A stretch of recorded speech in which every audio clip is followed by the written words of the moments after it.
ایک خاص مہینے کا آغاز نورآباد کے خوبصورت گاؤں میں رمضان کا چاند نظر آتے ہی ہر طرف خوشی پھیل گئی۔ گلیاں کمکموں سے سجی ہوئی تھیں اور مسجد نمازیوں سے بھر ہوئی تھی۔ 13 سالہ احمد بھی روزے رکھتا تھا، لیکن اس بار وہ رمضان کی اصل خوبصورتی کو سمجھنا چاہتا تھا۔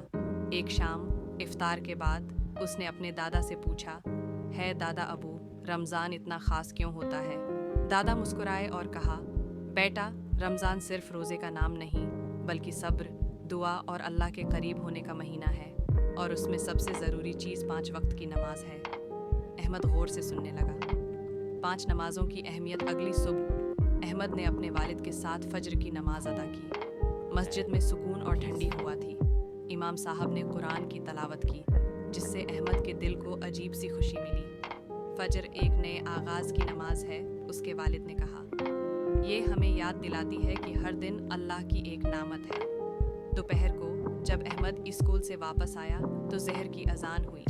دادا ابو نے کہا، یہ نماز ہمیں مصروف دن میں ہے رکھ کر اللہ کو یاد کرنے کا موقع دیتی ہے۔ شام کو احمد اور اس کی چھوٹی بہن آمنہ نے مل کر عصر کی نماز پڑھی۔ ان کی ماں نے کہا، عصر ہمیں صبر اور محنت سکھاتی ہے، جیسے روزہ صبر سکھاتا ہے۔ سورج ڈھلنے کے بعد مغرب کی اذان ہوئی اور سب نے روزہ افطار کیا۔ کھجور اور پانی کا ذائقہ نماز کے بعد اور زیادہ خاص محسوس ہوا۔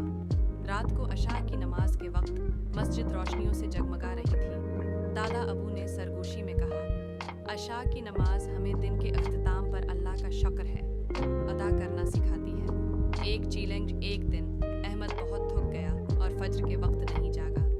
اللہ مجھے معاف کر دے گا اگر میں ایک نماز چھوڑ دوں، اس نے سوچا۔ بعد ہے میں اسے بہت افسوس ہوا۔ دادا ابو نے پیار سے کہا، نماز ہماری روح کے لیے ایسی ہے جیسے کھانا ہمارے جسم کے لیے۔ جیسے ہم کھانے کے بغیر نہیں رہ سکتے، ویسے ہی ہمیں نماز بھی نہیں چھوڑنی چاہیے۔ احمد نے وعدہ کیا کہ وہ آئندہ نماز میں سستی نہیں کرے گا۔ رمضان میں نماز کی طاقت۔ ایک شام احمد نے ایک بوڑھے شخص کو مسجد کے باہر اکیلا اور اداس بیٹھے دیکھا۔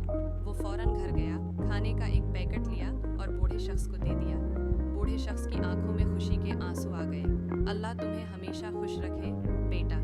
رات کو جب احمد نے تراویح پڑھی تو اس نے رمضان اور نماز کی سچی خوشی کو محسوس کیا۔ عید کی خوشی۔ رمضان کے بعد عید آئی اور ہر طرف خوشی تھی۔ احمد نے اپنے والدین ہر طرف خوشی تھی کے ساتھ عید کی نماز ادا کی اور دوسروں کو بھی خوشی